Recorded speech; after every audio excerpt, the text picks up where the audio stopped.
as your host for this momentous event. We would like to thank all of our friends from the media for joining us.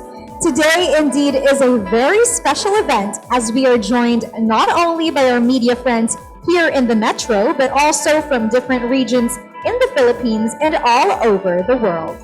But before anything else, we'd like to acknowledge the presence of Senior Vice President for the Entertainment Group, Ms. Lilibeth G. Razonable, First Vice President for Drama Productions, Ms. Reggie A. Magno, Ms. Darling De Jesus Bodegon, First Vice President for Musical, Variety, Talk, Magazine, Specials, and Alternative Productions, Mr. Oliver B. Amoroso, First Vice President and Head of Regional TV and Synergy.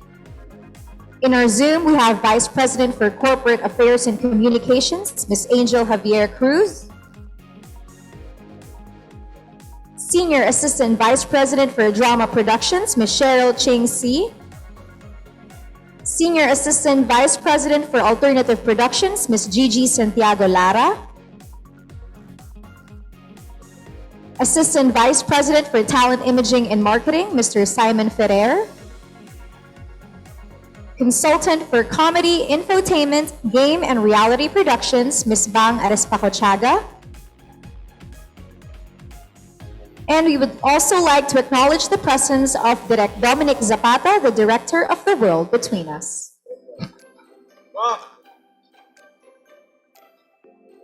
GMA Network is happy to announce that Asia's multimedia star Alden Richards remains a loyal kapuso after renewing his exclusive contract this morning. And to tell us more about his contract renewal is no less than Mr. Alden Richards.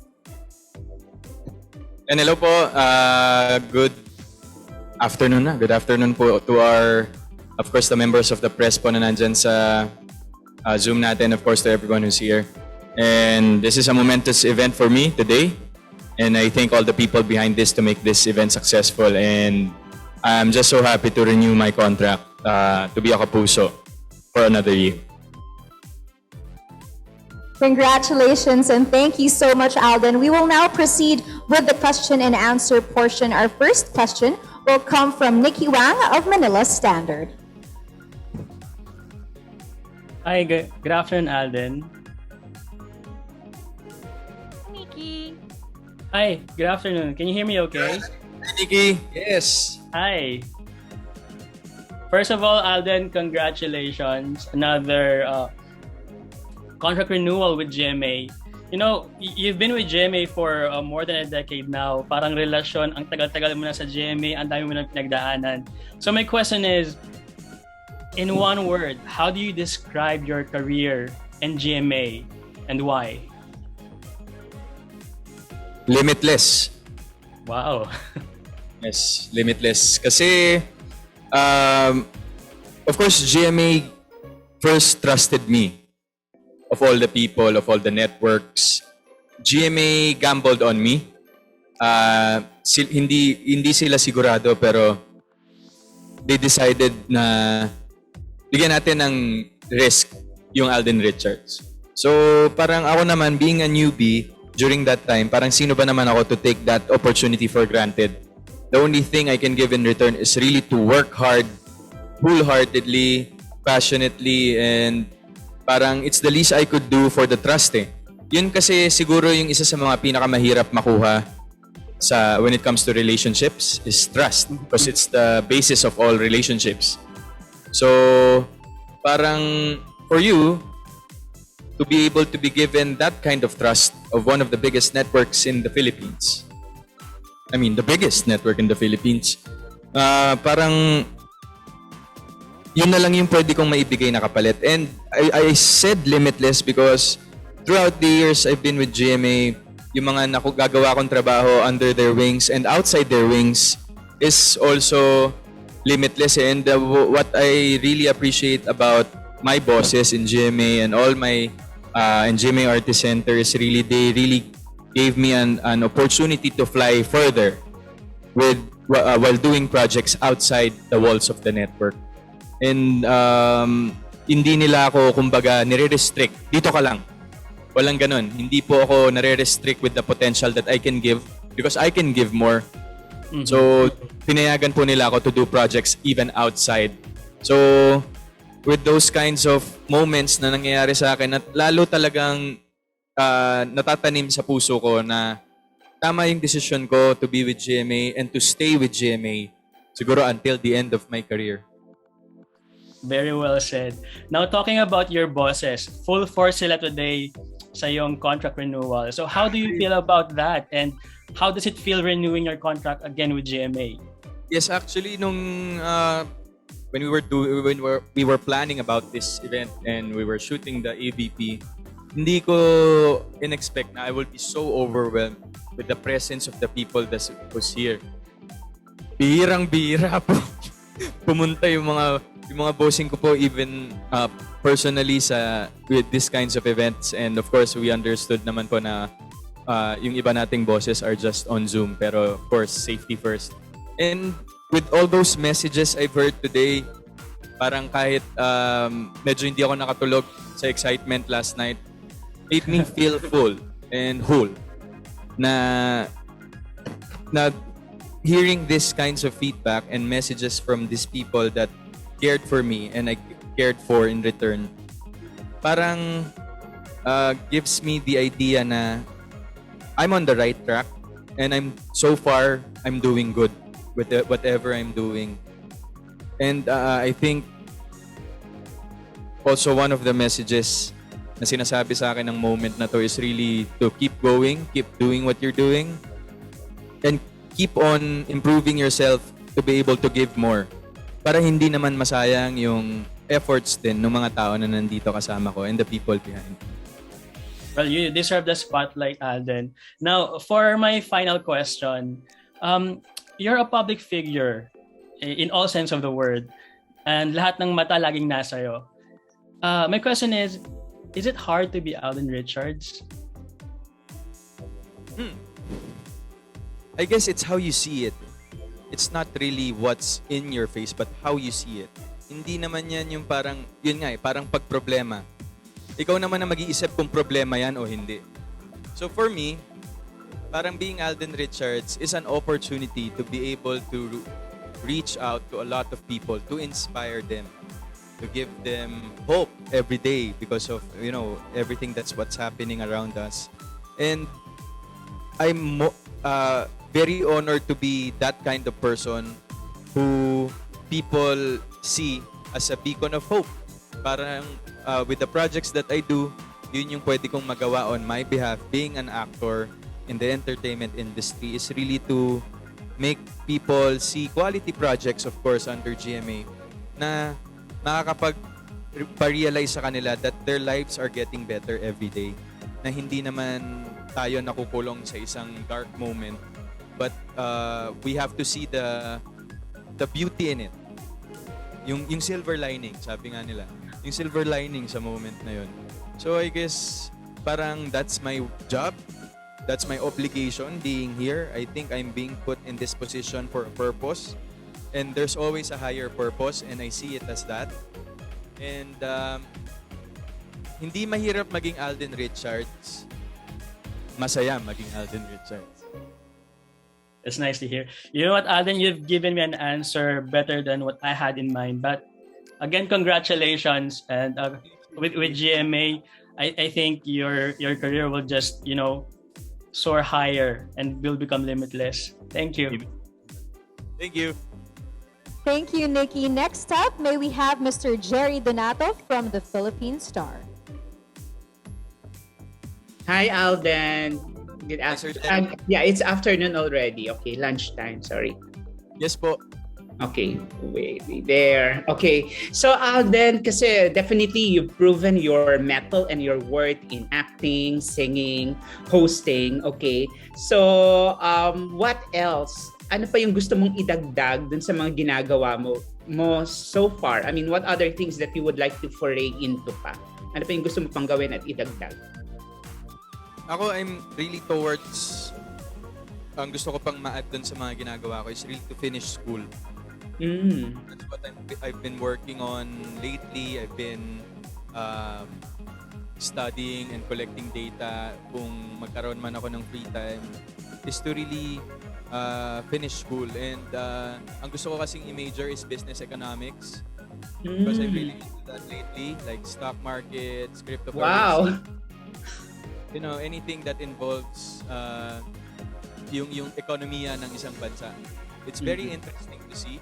And parang by that, with those knowledge kasi, I will know if my country and other countries are performing well. So, yun. Parang isa yun sa Mga plano. Yes, sa mga plans ko in the near future. Ano yan? Dapat sa ano ka? Dapat, ano yun? Physical or do you consider attending to an open university like UP, no? Sa UP merong ganon, or abroad, maybe abroad? Yes po, there are a couple of universities that's may mga possibilities and open for that opportunity. It's just that yung time management ko lang. Kasi right now we just finished the soap. Then paglabas ko, medyo may mga couple of shoots pa ako na I need to accomplish. So I will just look for a window time for it and I will pursue that. Why is it there? Okay, sorry, go ahead. So why is it very important for you to to get your college degree considering na ano ka na successful ka na 'di ba? Parang sure na yung future mo na you'll have a very bright future. Yes, kasi kung yung mom ko po, ang dream niya sa akin is to really be successful in the field of entertainment. Yung dream naman ng diploma is for my dad. Okay. Ano naman yung may gusto na sabi niya, RJ po kasi tawag niya sa akin. Yes. Kahit anong mangyari, tapusin mo pag-aaral. Yun yung dream ko for you. So, ako naman, bilang anak na mahilig mag-fulfill ng dreams ng magulang. Yes. That, bigay ko na sa'yo. So, Tsaka sabi nila kapag masunurin kang anak, di ba, mas magsasucceed ka sa buhay. Opo, malaki po naniniwala ako dyan na anything you do and you do it for your family and your loved ones and you put the Lord in it, you will be successful in that field. And I think nakasulat din yan sa Bible. Di ba? I think there's a passage there that, emphasizes on that. Tapos Alden, kasi you've mentioned about your mama, no? Do you think na buti nilang nakinig ka sa pangarap at sa suggestion ng mom mo kasi talagang you started as a dreamer and now, 'di ba? Na-fulfill mo na yung dream na inisip ng mom mo para sa iyo. Opo, yes po, malaking factor po 'yan kasi siya naman talaga may gusto po nito. Gusto ko lang po talagang being a young kid who looks up as the role model. Sabi ko, graduate ako ng college, tapos magiging manager din ako kagaya ng tatay ko. Manager ng kung ano mang negosyo dyan or company. Pero yung mom ko kasi iba.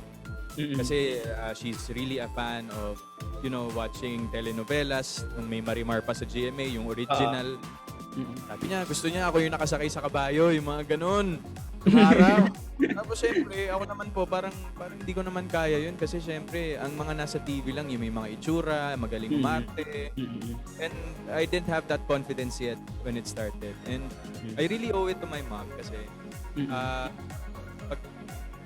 after po kasi nung the day when she was hospitalized and then towards nung talagang iniwan na niya po kami, hindi man lang niya nakita ultimo yung first play na pinagbidahan ko sa school. And never really got the opportunity to see me now.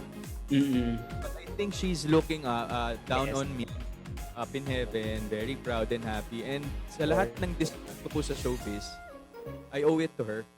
I always ask for her help. Na if I'm faced with a decision that I can't decide whether to do or not, siya yung lagi kong hinihinga ng tulong.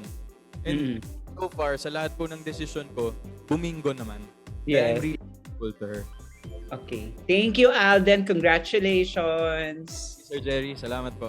God bless. All right, such insightful and interesting questions. Thank you so much, Sir Jerry. Next up from the Philippine Daily Inquirer, may I call on Mr. Alan Policarpio. Saan, Alan? Basta, good afternoon, Alden. And congrats. Thank you. So, my first question is, marami-rami ka na rin klase ng roles na nagawa throughout your career. And this ngayon, The World Between Us, bago pa rin yun for you. Pero is there still something that you haven't done na dream mo pa rin gawin? Yes, actually sa ngayon, yun nga, like what I've said kanina, I'm more experimentative into taking on different projects as of now.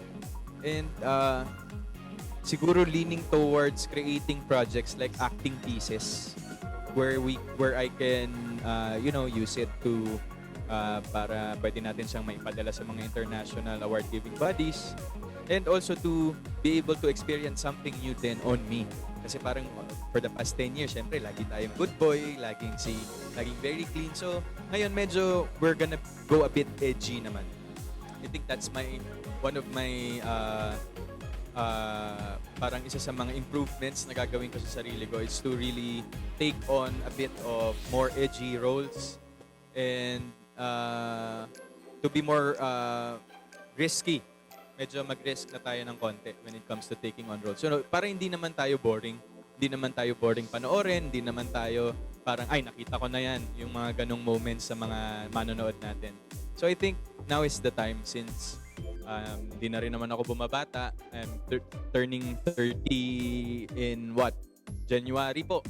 So, parang yun yung isa sa mga bagay na gusto kong magawa sa ngayon and, to improve on. And do you think your fans are ready to be with you when you make that leap? Sorry, Alan? And do you think yung mga fans mo ready sila na to be with you when you make that leap? I think so kasi kahit sila medyo nabibigla and in a good way, nakikita ko naman yung feedback, and I think one of the projects na makikitaan nila ako ng ganong klaseng change is the comeback of the world between us. Kasi the reason why I really accepted this role is like nung sinabi ko po nung unang press con is really the change of character of my character. Yun talaga yung naging selling point niya sa akin. And now that we're done doing it, I'm very happy and I'm really proud of the outcome, and I can't wait for the people to watch it kasi dugo, luha at pawis ng lahat ng buong production and creatives and mga bosses namin sa GMA, inupuan talaga namin, pinag-isipan talaga namin how do we come back stronger when we resume. So every scene, every detail of the project is scrutinized and hindi namin pinalagpas yung mga eksena na pwedeng magkaroon ng loophole sa story. So yun, isa yun. So this November, may patikim na ng parang Alden version 2.0 ba? How I should say. Dapat ganun ba yan? Parang ganun. Thanks for that update. And pagdating naman doon sa movie mo with Bea, Moment to Remember, Yes. Meron ka bang ma-update sa amin regarding that? Yes po, sa ngayon parang hindi pa po final yung schedules, pero one thing is clear, tuloy siya. Medyo may inaayos lang po when it comes to scheduling and finalizing details. And baka mas easier na rin ngayon kasi kapuso na rin si Bea. Excited din ako for that movie actually. And last question na lang, Alden. Since marami rin tayong mga bagong kapuso na winelcome this year, meron ka bang iba bang gusto makatrabaho aside from Bea? Marami actually, yun nga because I've done Hello, Love, Goodbye, that opened a lot of opportunities na pwede naman pala to be able to work and collaborate with artists even outside the network. So I think there are a lot of potential leading ladies out there, and maraming magagaling na artista, yung seniors and yung mga bago, maraming magagaling ngayon, and I'm really looking forward to work with them all. Hindi naman po ako mapili pagdating sa katrabaho. So I think to be able to work with most of them is an opportunity for me to discover something new in them and also discover something new in me. Yun. Thank you, Alden, and congratulations. Thank you. Thank you so much, Alan. Now from Click Cebu, may I have Miss Niza Marinas. Maayong udto, Alden, and congratulations. Hi! Oo nga, yeah. My question is about the world between us. You took a short break, but the fans continued to, wait for it. And in fact, they were having viewing parties and stuff. And what can the viewers and especially your supporters expect when the story continues next month? Yes po, first of all, I would like to take the opportunity to really thank the fans of The World Between Us. Wala pong ano yun, that's a conscious effort on their part to really make The World Between Us loud and banging sa social media kahit wala kami on air. Yeah. I think it's a conscious effort on their side because they really so, and yung suporta nila from start to finish was really there, and talagang sila mismo yung naghahanap paano pa nila magagawang visible si The World Between Us even though we're off air. So this is The World Between Us, I think, is one of my best projects for the books for in the past 5 years. Sinabi ko po yan nung una, nung first press con, bago po kami umere. Ngayon pong tapos na kami, sasabihin ko po ulit, isa po to sa pinaka-the best na proyekto ko in the past 5 years. Sobrang masaya po ako sa mga nakatrabaho ko, sa mga naibigay ko, sa mga iba-ibang eksena na hindi ko akalang kaya ko palang gawin. So, I wouldn't give the parang common promo na marami pong mangyayari, abangan nila. Basta, yun po, I am experienced, I am seeing on my personal experience, sinasabi ko po na parang kung ano yung nagawa ko sa kanya, it's really more of a personal message to the viewers na kung ano po yung naririnig yung sinasabi ko na na-experience ko dito, mapapanood nyo po yun sa pagbabalik namin. And sana po magustuhan nyo because kung alam nyo lang po yung pinagdaanan naming lahat for we to be able to finish this project. And I'd like to believe we finished strong. So, watch out for us po sa pagbabalik namin this November. Big stars have been transferring to GMA lately, one at a time. And then they've all been saying that they're excited to work with you. What's your reaction to all this, like Miss Pokwang and the rest? And then also Kuya Kim said that parang ikaw yung one of the signs for him to finalize something, the transfer, because he saw you parang nagkasalubong kayo in the gym or something. Anong reaction mo to that? Ako po, happy ako na gusto po nila ako makatrabaho. Of course, I'm more than willing to work with them. And syempre, yun nga po, there are right timings for everything. So, hihintayin ko na lang po yun. But so far, I'm happy na na-mention po na. It's an honor po. Okay. Last question. When are you coming back to Cebu?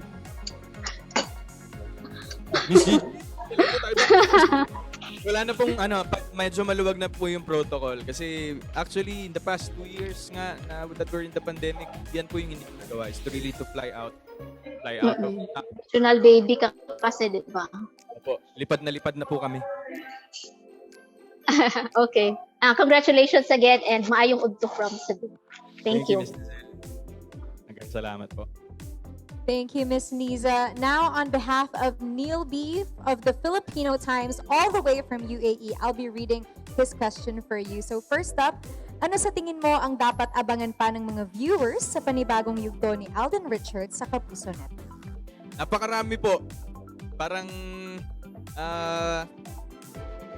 sabi nga nila, di ba kahit gaano kakatagal sa isang bagay, minsan, meron pa ring moment na marirealize mo na this is just the beginning. And yun po yung nararamdaman ko ngayon. Parang this is just the beginning of a new chapter in my life, being a Kapuso. A new decade of being a Kapuso. So I'm very excited for that. Alright, his next question is, how eager are you na makapenetrate sa international projects? Ako, naniniwala naman ako na halos lahat ng mga kasamahan ko dito sa industriya, of course, even you, Thea, I'm sure you're really hoping to be able to go abroad also. Kasi parang being a Filipino is something to be proud of. And parang for me, yun yung isa sa mga gusto kong maibigay.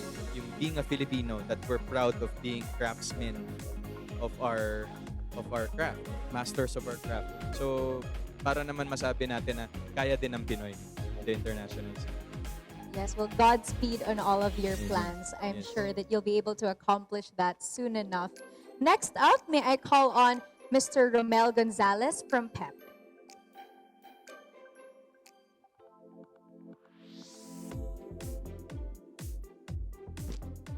Hi, Alden. Congratulations. Well, kamusta? Okay, ang first question ko, Alden, tama ba ako 11 years ka na sa showbiz, di ba? Sa December 8, 2021 po, 11. Opo. So after 11 years, sino si Alden Richards ngayon? Parang pareho lang dito.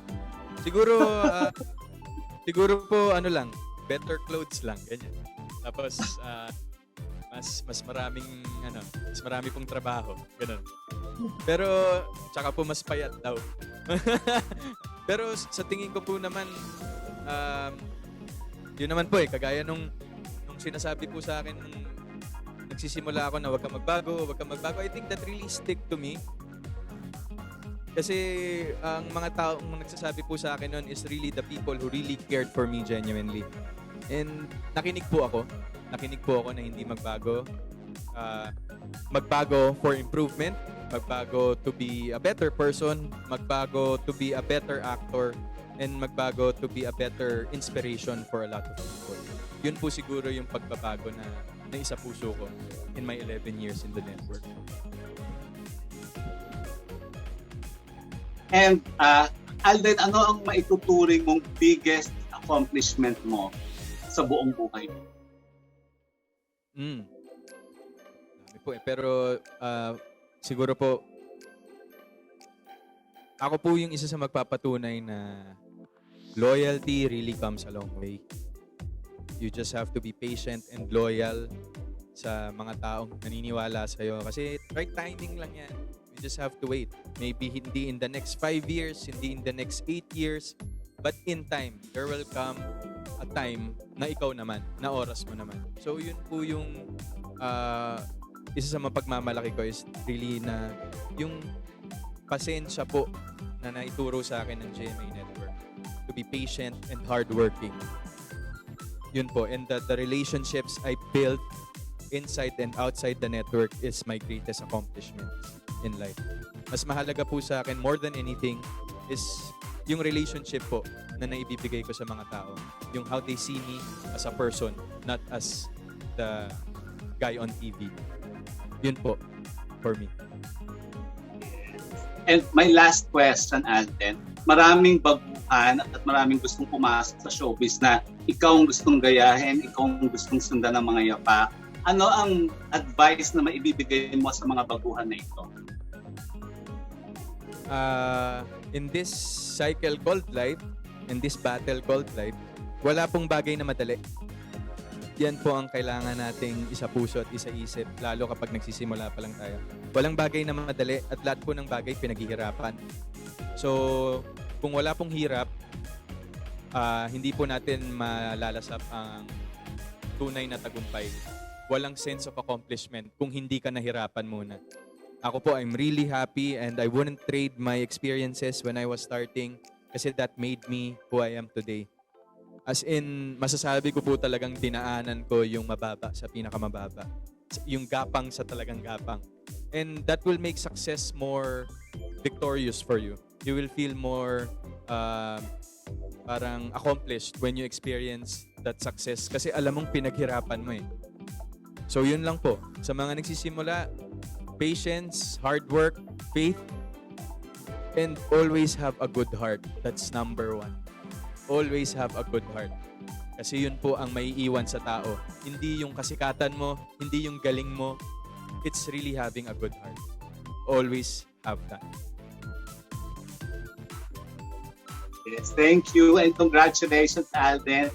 And congratulations for winning sa amin sa Star Awards for Best Actor. Congratulations. Thank you, Tito. Salamat.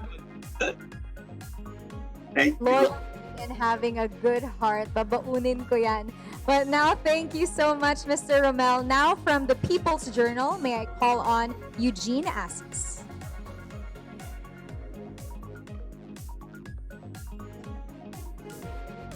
For all of your questions, that ends our media interview today. Once again, congratulations, Alden. Do you have any final messages for our friends from the media? Sa mga sangkabosingan ko pong nandito pa, Sir Oli, Sir Simon, Miss Reg, LGR, Miss Gigi, Miss Che, Miss Darling, Miss Povel, Tita Bang. Sa lahat-lahat po, thank you so much. Even yung mga sa boss ko po na kaninang nasa Zoom. Parang this is one of my best contract signings po, for the record. Parang, of course, thank you, MCM, Miss Mona Mayuga, Direct Dom for shooting the AVP, kay Kuya Glenn, kay Zar, sa tech team natin. Sino pa pong dapat pa sa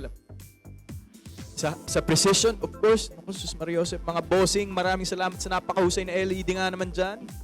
At syempre po sa everyone who were part of this. And of course, Ed sa Shangri-La. To my second family and Ed sa Shangri-La. Sa mga boss, mga sila kuya dyan, sa araw-araw ko pong kasama for the past month. Thank you so much.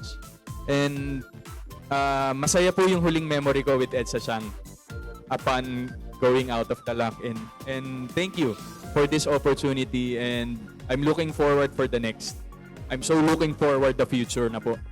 So thank you so much po, and stay safe everybody. God bless po. Maraming salamat. Thank you, Alden, and thank you everyone for being with us here today. Again, this has been your host, Thea Astley. Enjoy the rest of the day and keep safe, mga kapuso. Thank you so much.